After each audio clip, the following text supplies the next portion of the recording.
wabarakatuh. Saya Nurija, mahasiswa dari Universitas Prodekop Bukit Tinggi, kelas 1A S1 Keperawatan dengan NIM 2214201041 dengan mata kuliah Ilmu Biomedik Dasar. Baiklah, di sini saya akan menjelaskan yang pertama yaitu bagian korteks dan fungsinya. Korteks atau otak memiliki 3 bagian utama, yaitu yang pertama otak besar atau cerebrum. Cerebrum merupakan bagian terbesar dari otak. Cerebrum terbagi menjadi 2 bagian, yaitu otak kanan dan otak kiri.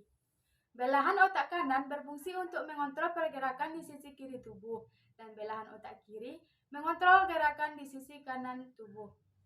Cerebrum mengandung sel-sel saraf berselubung atau milin yang berperan dalam menyampaikan informasi antara otak dan saraf tulang belakang. Otak besar dibagi lagi menjadi 4 bagian, yaitu lobus frontal atau bagian depan yang mengendalikan gerakan, ucapan, perilaku, memori, emosi, dan kepribadian. Bagian ini juga berperan dalam fungsi intelektual seperti proses berpikir, penalaran, pemecahan masalah, pengambil keputusan, dan perencanaan. Selanjutnya yaitu lobus parietal atau atas, mengendalikan sensasi seperti sentuhan, tekanan, nyeri, dan suhu. Lobus ini juga mengendalikan orientasi spasial atau pemahaman tentang ukuran, bentuk, dan arah. Selanjutnya yaitu lobus temporal atau samping, yang mengendalikan indera pendengaran, ingatan, dan emosi. Lobus temporal kiri juga berperan dalam fungsi bicara. Selanjutnya yaitu lobus occipital atau belakang yang mengendalikan fungsi penglihatan. Yang kedua yaitu otak kecil atau cerebellum. Otak kecil terletak di bawah otak besar pada bagian belakang otak, tepatnya di bawah lobus occipital. Sama seperti otak besar, otak kecil juga memiliki 2 belahan, yaitu otak kecil bertanggung jawab dalam mengendalikan gerakan, menjaga keseimbangan, serta mengatur posisi dan koordinasi gerakan tubuh. Bagian otak juga berperan dalam mengendalikan gerakan halus seperti menulis dan melukis. Gambar otak seperti ini. Selanjutnya yaitu di dalam otak ada saraf kranial.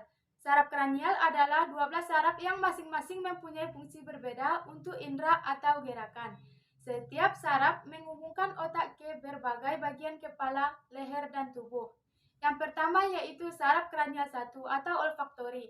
Saraf ini adalah saraf penciuman yang mengirimkan informasi sistem sensorik ke otak mengenai aroma di sekitar okita. Yang kedua yaitu saraf kranial 2 atau okita.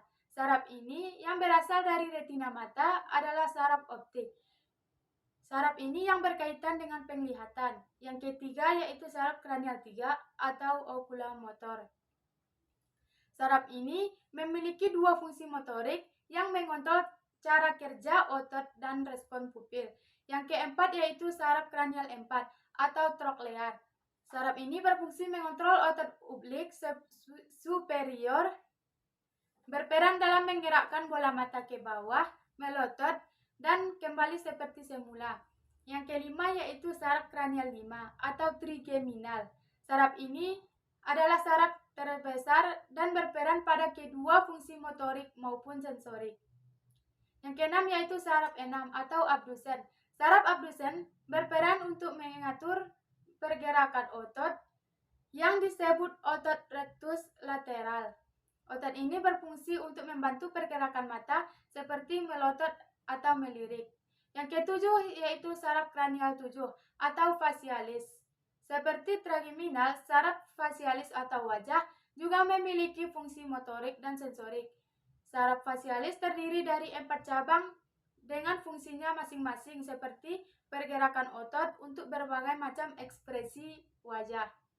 Yang ke-8 yaitu saraf kranial 8. Vestibular yaitu berperan dalam pendengaran dan membantu keseimbangan tubuh. Yang ke-9 yaitu saraf kranial atau glosopharyngeal. Pada fungsi ini yaitu menerima informasi dari tenggorokan, tonsil, telinga tengah, dan lidah bagian belakang.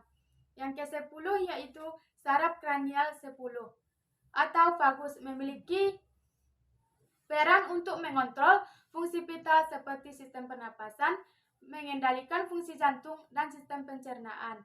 Yang ke-11 yaitu saraf kranial 11 atau accessorius. Saraf ini berfungsi untuk mendukung motorik atau pergerakan dari otot leher.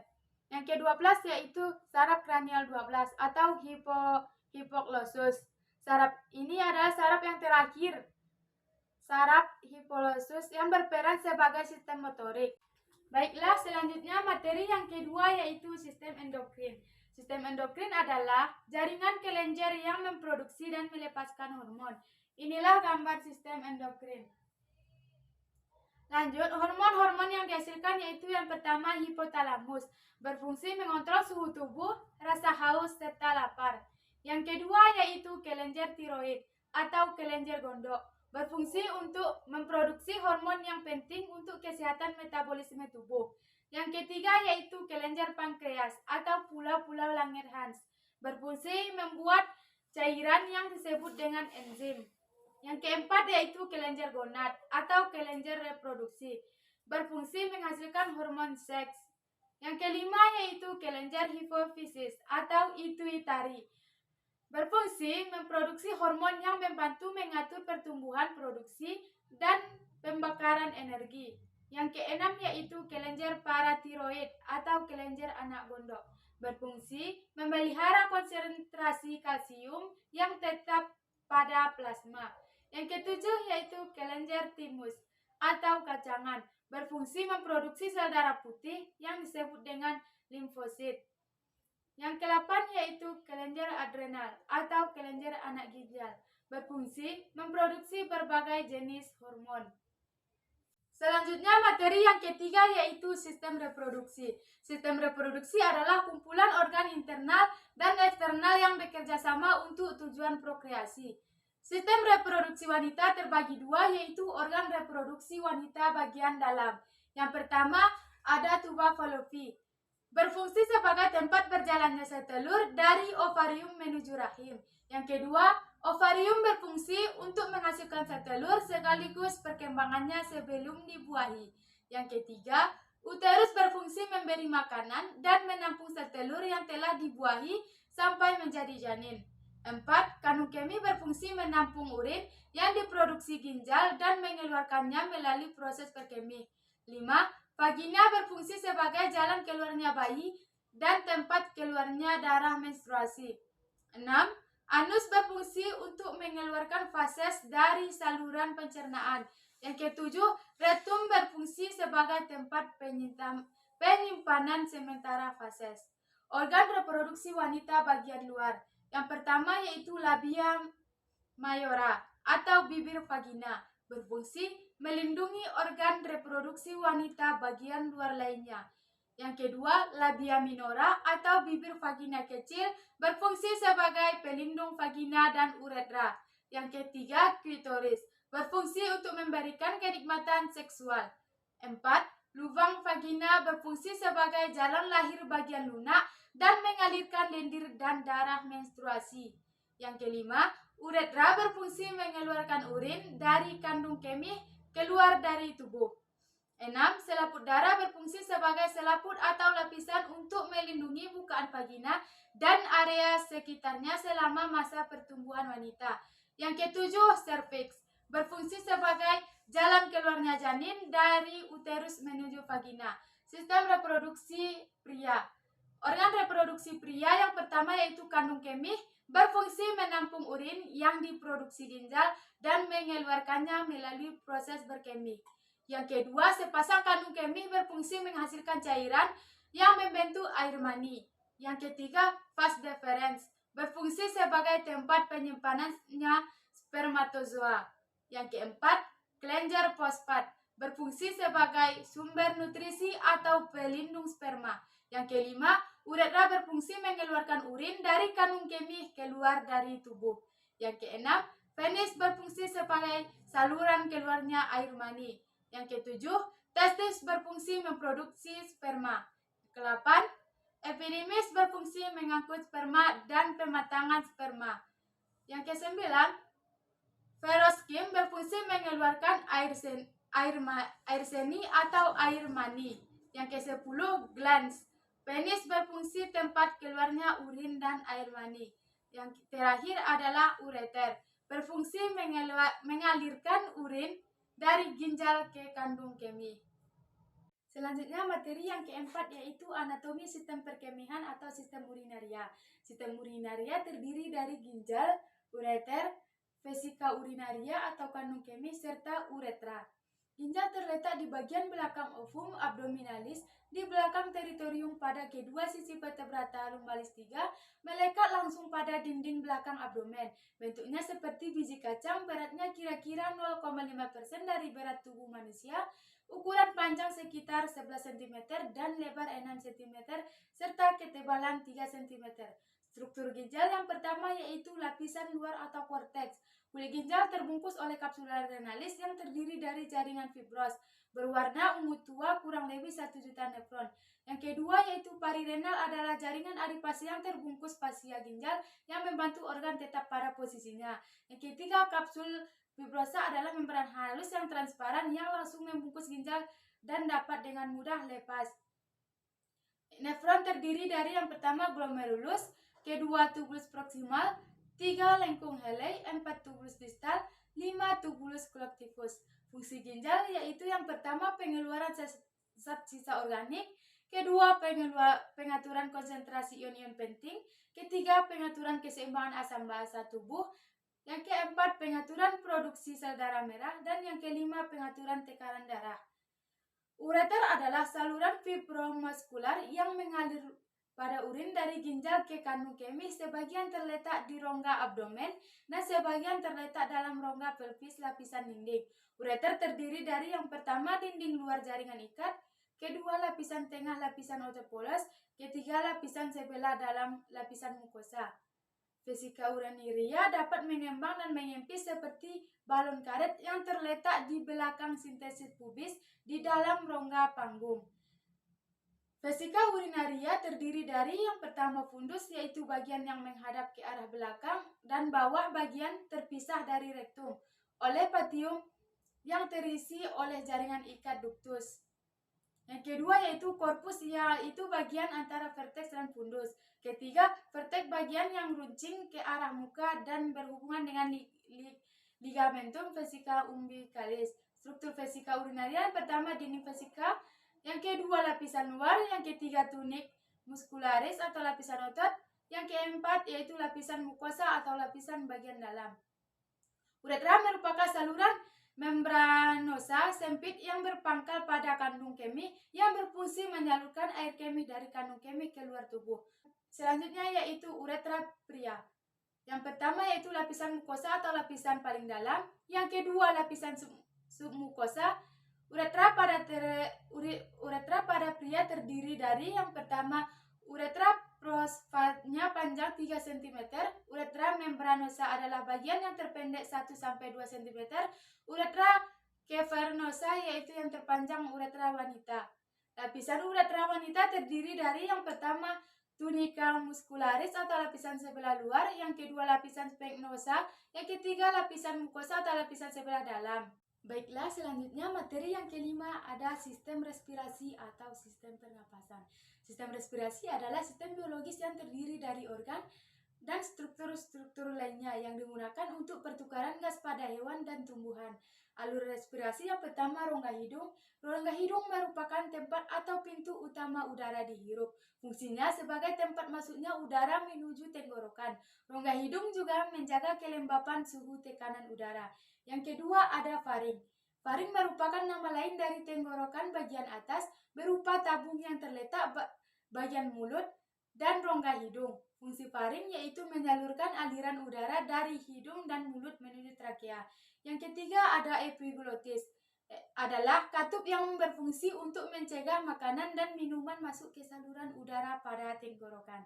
Yang keempat ada laring. Laring adalah saluran pernapasan yang membawa udara menuju trakea, berfungsi untuk melindungi saluran pernapasan dan mencegah masuknya benda asing ke dalam saluran napas.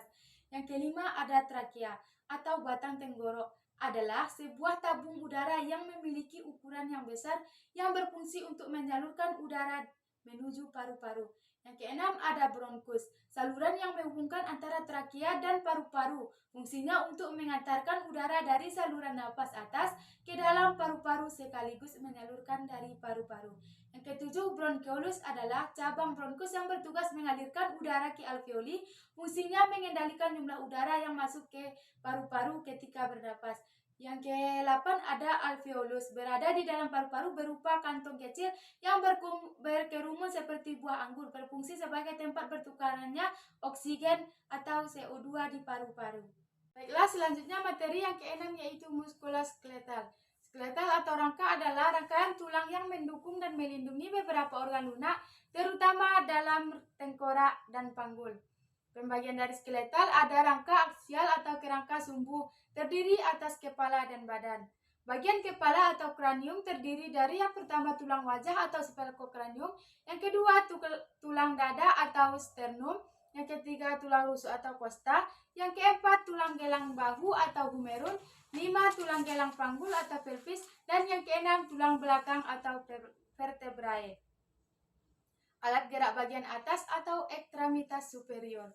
Yang pertama yaitu tulang berikat atau scapula, 2 tulang selangka atau clavikula, yang ketiga tulang lengan atas atau humerus, yang keempat tulang hasta atau ulna, yang kelima tulang lengan bawah atau radius, 6 tulang pangkal tangan atau karpal, 7 telapak tangan atau metakarpal, dan yang ke-8 yaitu tulang jari tangan atau phalanges. Alat gerak bagian bawah atau ekstremitas inferior yaitu ada 2 tulang paha atau femur, 2 tulang kering atau tibia, 2 tulang betis atau fibula, 2 tulang tumit atau calcaneus, 2 tulang tempurung lutut atau patella, 2 kali 7 tulang pergelangan kaki atau tarsal, 2 kali 5 tulang telapak kaki atau metatarsal, 2 kali 5 tulang jari kaki atau phalanges pedis, 2 kali 14 ruas tulang jari kaki atau digit phalanges pedis. Muskulus atau otot adalah jaringan salah satu dari 4 jenis jaringan primer utama, terutama dari sel-sel yang khusus untuk berkontraksi. Ciri-ciri otot yang pertama kontraksi atau menegang, yang kedua ekstabilitas merespon dengan kuat jika distimulasi oleh impuls saraf, yang ketiga ekstensibilitas atau mampu menegang melebihi otot saat rileks, dan yang keempat elastisitas atau dapat kembali ke ukuran semula setelah berkontraksi. Jenis otot yang pertama yaitu otot rangka. Otot rangka merupakan bagian terbesar di tubuh kita yang berfungsi untuk menggerakkan tubuh kita. Fungsi otot rangka yaitu yang pertama menghasilkan otot pada tempat otot itu melekat. Yang kedua mempertahankan postur dan posisi tubuh terhadap gaya gravitasi. Yang ketiga menjaga panas tubuh agar suhu tubuh tetap normal. Dan yang keempat mengatur gerak pada tulang dan sebagai alat gerak aktif. Ciri otot rangka yaitu yang pertama bercorak lintang, yang kedua terdapat rangka tubuh, dan yang ketiga bekerja sesuai kesadaran atau volunteer. Otot polos adalah sebagian besar sel otot polos ditemukan di dinding saluran dan organ berongga seperti kandung kemih dan uterus, serta pada dinding tuba yang terdapat pada sistem respiratorik, pencernaan, reproduksi, uranius, dan sistem sirkulasi. Ciri otot polos yang pertama yaitu berbentuk gelondong, yang kedua mempunyai inti sel, yang ketiga tidak mempunyai garis melintang. Selanjutnya ada otot jantung. Otot jantung hanya terdapat di jantung secara struktural dan fungsional, memiliki kesamaan dengan otot rangka dan otot polos. Seperti otot rangka yang berfungsi untuk memompa darah ke pembuluh darah untuk sirkulasi ke seluruh tubuh. Fungsi otot jantung yaitu yang pertama mengatur fungsi jantung, yang kedua memompa darah keluar dari serambi dan bilik ke pembuluh darah kiri atau tubuh sistematik dan kanan atau paru-paru. Yang ketiga, memeras darah keluar dari jantung untuk pasokan ke paru-paru atau bagian tubuh lainnya. Dan yang keempat, menyimpan energi dalam bentuk kreatin fosfat. Ciri otot jantung yaitu yang pertama berbentuk memanjang, yang kedua mempunyai inti sel atau tengah, yang ketiga terdapat garis melintang gelap dan terang. Tulang rusuk ada leher atau cervical nerves, ada thoracic nerves, ada lumbal nerves, dan ada lumbal, ada sakral dan coccygeus. jaringan penyambung yaitu yang pertama sendi. Sendi atau artikulasi adalah istilah yang digunakan untuk menunjukkan pertemuan antara dua atau beberapa tulang rusuk memudahkan terjadinya gerakan. Yang kedua, ligamen adalah jaringan ikat fibrosa yang menghubungkan satu tulang dengan yang lain. Yang ketiga ada tendon. Tendon adalah jaringan ikat yang memiliki kekuatan tarik yang sangat tinggi yang menghubungkan otot dengan tulang. Selanjutnya yaitu sistem muskuloskeletal manusia. Yang pertama yaitu otot sternekloid-mastoid adalah salah satu otot leher terbesar dan yang paling dekat dengan kulit. Otot ini berjumlah sepasang di sisi kiri dan kanan. Yang kedua, otot pectoralis major adalah otot tebal yang berbentuk seperti kipas.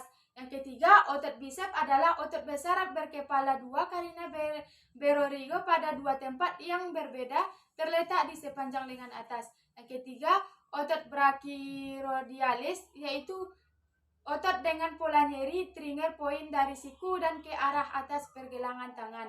Yang kelima ada otot eksternal oblique atau perut atau miring eksterior berfungsi untuk menarik dada ke bawah dan menekan rongga perut. Yang keenam ada otot rectus abdominis adalah bagian tengah yang berfungsi untuk menggerakkan dinding perut.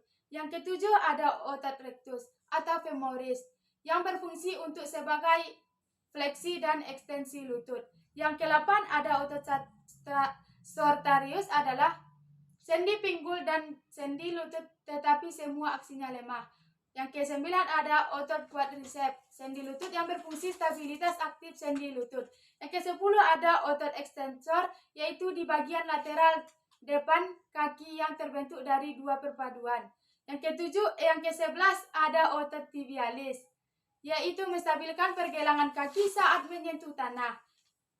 Selanjutnya ada bones. Yang pertama yaitu maksila atau tulang rahang atas adalah tulang rahang yang tetap berbentuk dari perpaduan dua tulang rahang atas. Yang kedua, mandibel adalah tulang rahang bawah. Yang ketiga ada klavikula atau tulang selangka adalah tulang ramping yang berfungsi sebagai penopang antara tulang belikat. Yang keempat ada humerus yaitu tulang lengan atas, tulang sepanjang pada lengan yang terletak antara bahu dan siku. Yang kelima ada ribs atau tulang rusuk adalah tulang panjang yang melengkung dan membentuk rongga rusuk yang melindungi dada. Yang keenam ada sternum atau tulang dada adalah yang terletak di bagian tengah dada dan berbentuk pipih. Yang ketujuh ada radius atau tulang pengumpil, tulang lengan bawah yang mempunyai bagian siku dengan tangan di sisi ibu jari. Yang ke-8 ada ulna. Ulna adalah tulang hasta atau tulang panjang di bagian medial lengan bawah. Ke-9 ada pelvis adalah daerah tubuh bagian bawah yang berada di abdomen dan paha. Yang ke-10 ada femur. Adalah tulang paha bagian tubuh terbesar dari tulang terkuat di tubuh manusia. Baiklah, selanjutnya materi yang ke-7 ada sistem integumen atau kulit. Struktur anatomi integumen yaitu yang pertama ada epidermis. Epidermis adalah struktur kulit terluar pada tubuh manusia dan selalu mengalami regenerasi karena peluruhan sel-sel kulit mati. Perlu diketahui bahwa manusia menghasilkan sekitar 500 juta sel kulit yang menyebabkan lapisan kulit paling luar dipenuhi oleh 25-30 lapisan kulit mati. Disinilah fungsi epidermis bekerja. Adapun fungsi kulit epidermis yang utama yaitu yang pertama membentuk sel-sel kulit baru, yang kedua memberi warna pada kulit, dan yang ketiga melindungi lapisan kulit di bawahnya. Lapisan kulit epidermis terbagi menjadi 5 sublapisan, yaitu yang pertama ada stratum corneum, lapisan kulit epidermis paling atas yang memproduksi keratin. Yang kedua ada stratum lucidum, yaitu lapisan kulit yang berfungsi memproduksi keratin lebih banyak. Yang ketiga ada stratum granulosum, tempat bagi sel-sel kulit menghasilkan lemak dan molekul lainnya. Yang keempat ada stratum spinosum, yaitu keratinosit yang terbentuk akan berkaitan dengan sambungan inti seluler yang disebut dengan desmosom.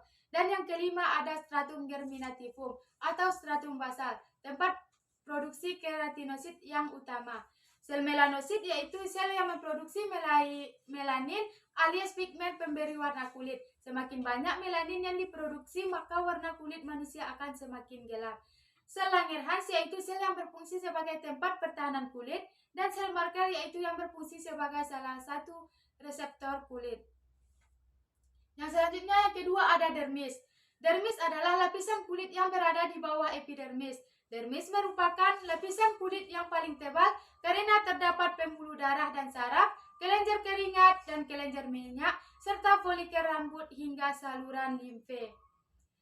Lapisan kulit dermis sebagian besar terdiri dari sejenis protein yang disebut dengan kolagen. Fungsi kolagen adalah membuat kulit terlihat kenyal dan kencang.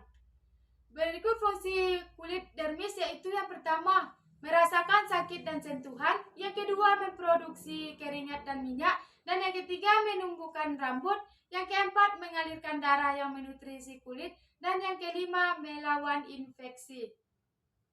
Selanjutnya yaitu ada hipodermis dan lapisan subkutan. Anatomi kulit berikutnya adalah lapisan hipodermis dan lapisan subkutan. Hipodermis adalah lapisan kulit paling bawah atau paling dalam. Yang keempat yaitu ada folikel rambut atau batang rambut. Folikel rambut adalah kantong kecil pada kulit sebagai tempat rambut tumbuh. Folikel rambut biasanya terletak di lapisan kulit epidermis dan dermis. Fungsi folikel rambut adalah untuk memproduksi sel-sel rambut yang akan tumbuh di kulit kepala, wajah, dan seluruh tubuh. Yang kelima yaitu ada kelenjar minyak atau kelenjar sebase. Kelenjar minyak atau dikenal dengan kelenjar sebase adalah suatu kelenjar kecil pada kulit yang bentuknya menyerupai karung. Fungsi kelenjar minyak adalah melepaskan sebum atau minyak ke folikel rambut serta melapisi dan melindungi batang rambut agar tetap lembat. Yang keenam ada kelenjar keringat. Kelenjar keringat adalah struktur kulit yang terletak pada lapisan epidermis. Fungsi kelenjar keringat adalah menghasilkan keringat yang dikeluarkan oleh lapisan subkulit atau stratum corneum ke permukaan kulit. Terdapat dua jenis kelenjar keringat, yaitu yang pertama kelenjar ekrin, yakni kelenjar keringat utama pada kulit manusia. Kelenjar ekrin menghasilkan cairan encer dan tidak berbau. Sebagian besar terdiri dari aliran dan natrium atau klorida. Kelenjar keringat ini biasanya ditemukan di dahi serta telapak tangan dan kaki. Yang kedua ada kelenjar apokrin, yakni kelenjar keringat yang lebih besar, umumnya dapat ditemukan pada area tubuh yang terdapat folikel rambut seperti area ketiak dan kemaluan. Kelenjar keringat ini mampu menghasilkan cairan yang berbau. Yang ketujuh ada pembuluh darah dan ujung saraf. Kulit juga terdapat pembuluh darah yang berfungsi mengalirkan nutrisi dan oksigen ke dalam sel-sel pembentuk kulit, sekaligus mengangkut limbah dan karbon dioksida untuk dikeluarkan dari tubuh. Sedangkan ujung saraf berfungsi mengirimkan sensasi berupa sentuhan, rasa nyeri, gatal, kesemutan, mati rasa, atau sensasi terbakar. Baiklah, selanjutnya materi yang ke-8 ada sistem kardiovaskular. Sistem kardiovaskular merupakan suatu sistem yang secara umum berperan mengedarkan darah ke seluruh tubuh, sekaligus membawa oksigen dan zat gizi ke semua jaringan tubuh, serta mengangkut semua zat buangan. Fungsi sistem kardiovaskular yang pertama yaitu sebagai alat transportasi, mengangkut bahan-bahan yang dibutuhkan sel seperti oksigen, glukosa, dan lain-lain. Yang kedua ada sebagai pengatur atau regulasi yang berperan dalam menyampaikan hormon ke organ. Yang ketiga ada sebagai proteksi, ikut berperan dalam sistem imunitas tubuh dan pembekuan darah. Selanjutnya ada jantung. Organ jantung memiliki tugas yang sangat vital, yakni menjaga darah supaya tetap mengalir membawa oksigen dan sari-sari makanan di dalam sel tubuh manusia. Jantung juga terdiri atas beberapa bagian. Yang pertama yaitu aorta atau arteri. Arteri terbesar pada tubuh manusia. Letak aorta berada di bagian atas organ jantung. Aorta berfungsi membawa darah yang mengandung zat oksigen dari bagian ventrikal kiri sebagai sampai ke seluruh tubuh manusia. Yang kedua yaitu ada vena cava atau superior. Vena besar yang ada dalam tubuh manusia. Letaknya berada di bagian atas bagian jantung. berfungsi untuk membawa kembali aliran darah yang mengandung karbon dioksida yang asalnya dari sel tubuh di bagian atas menuju jantung. Yang selanjutnya yaitu ada arteri pulmonalis. Arteri yang tugasnya mengangkut darah yang berasal dari jantung menuju ke paru-paru. Fungsinya yaitu untuk mengganti kandungan karbon dioksida dan uap air dalam darah menjadi oksigen. Selanjutnya yaitu katup aorta, yaitu katup yang memisahkan antara ventrikel kiri dan aorta. Fungsinya yaitu untuk mencegah darah di dalam tubuh mengalir pada arah yang keliru. Selanjutnya ada atrium, bentuk jamak atria yang artinya sama dengan serambi. Di sini ada dua atrium, yakni atrium kiri atau serambi kiri dan atrium kanan atau serambi kanan. Selanjutnya ada vena pulmonalis, yaitu vena yang membawa aliran darah mengandung oksigen dari organ paru-paru. Fungsi yaitu membawa darah mengandung oksigen kembali lagi ke jantung, yang selanjutnya akan diedarkan ke seluruh bagian tubuh manusia. Selanjutnya ada katup tricuspidalis, yaitu yakni katup yang terdiri atas 3 daun katup. Pada katup ini bisa terbuka bila sistol berkontraksi. Fungsinya yaitu memisahkan atrium kanan dan ventrikel kanan guna membantu mengalirkan darah sedikit oksigen dari organ atrium kanan menuju ke ventrikel kanan. Selanjutnya ada bisulfit, yaitu katup yang memisahkan antara atrium kiri dengan ventrikel kiri. Fungsinya yaitu untuk mencegah agar darah yang sudah ada pada ventrikel kiri kembali pada atrium kiri atau ventrikel. Yang kedua ada katup atrioventrikular, yaitu katup yang berada di antara atrium dengan ventrikel. Fungsinya yaitu membuat darah cuma bisa mengalir dari atrium menuju ke ventrikel. Selanjutnya ada dinding jantung, yaitu bagian terluar sebagai pelapis jantung atas 3 lapisan, yakni endokardium atau terdalam, kemudian miokardium yaitu bagian tengah, serta epikardium bagian terluar.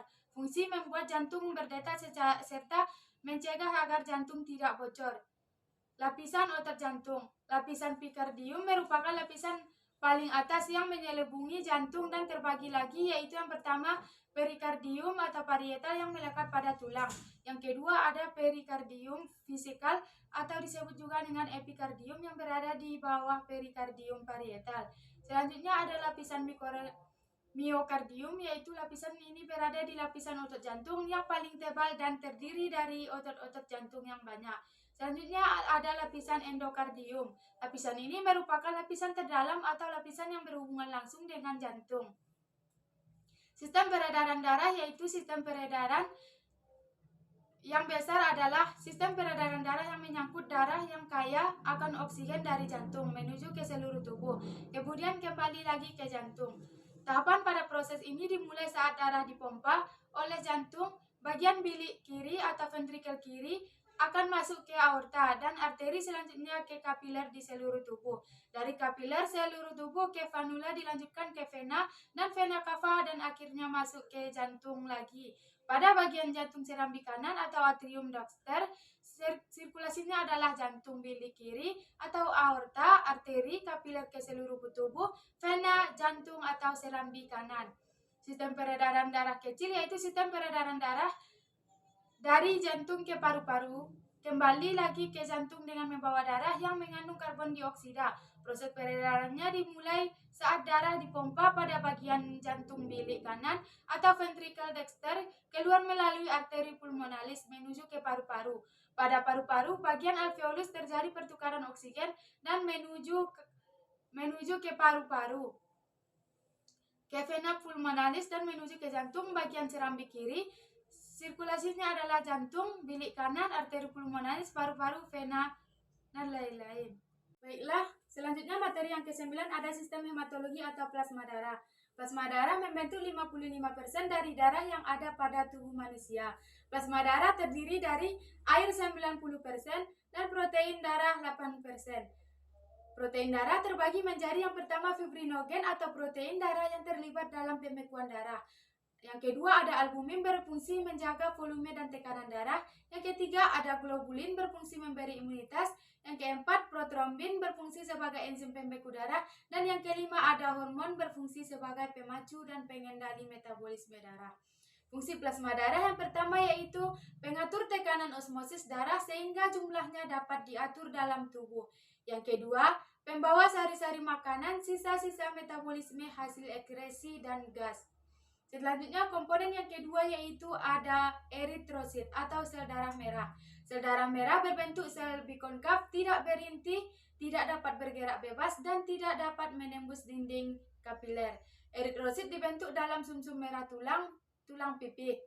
Fungsi eritrosit yang pertama mengangkut oksigen, yang kedua mengangkut karbon dioksida, dan yang ketiga menjaga keseimbangan asam dan basa. Komponen darah yang ketiga yaitu ada leukosit atau sel darah putih. Sel darah putih adalah sel darah yang berbentuk variatif, memiliki inti, dapat bergerak bebas secara amoeboid, serta dapat menembus dinding kapiler yang disebut dengan diapedesis. Fungsi leukosit yaitu yang berfungsi melawan kuman yang masuk ke dalam tubuh dengan cara memakannya, yang disebut dengan fagositosis. Dan komponen darah yang terakhir ada trombosit atau keping darah. Trombosit adalah sel darah yang tidak berinti, mudah pecah, dan tidak berwarna. Bentuknya yang tidak teratur berjumlah antara 200.000 sampai 300.000 mm kubik. Fungsi trombosit yaitu trombosit akan membantu proses pembekuan darah dengan materi yang terakhir yaitu sistem pencernaan. Anatomi sistem pencernaan yang pertama ada mulut. Mulut adalah awal dari saluran pencernaan. Faktanya, pencernaan dimulai bahkan sebelum seseorang menggigit makanan yang dikonsumsi.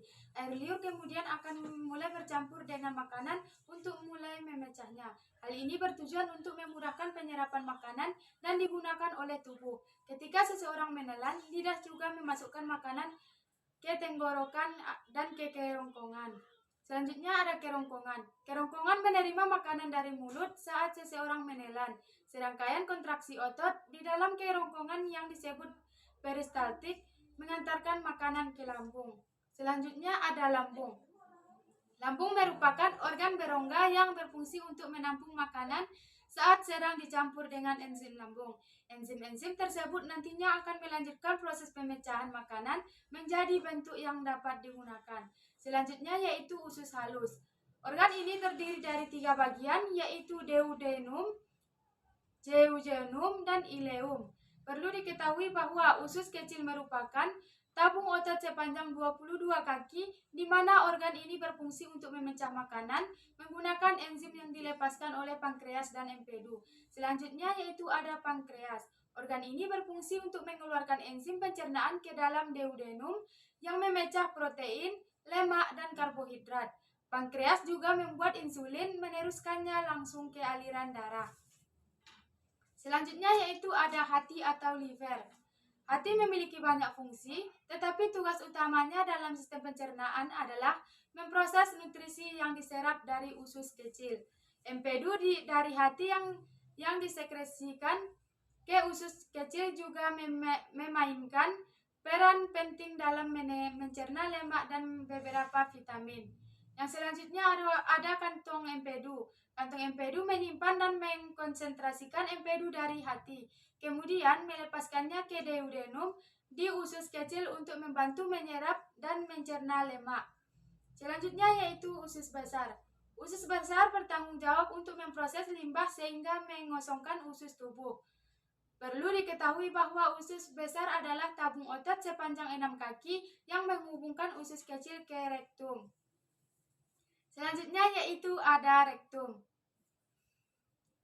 Rektum merupakan bagian tubuh yang memiliki berbagai fungsi, mulai dari menerima fases dari usus besar, memberitahukan bahwa ada fases yang harus dikeluarkan, dan menahan fases sampai terjadi evakuasi. Selanjutnya yang terakhir yaitu ada anus. Anus adalah bagian terakhir dari saluran pencernaan.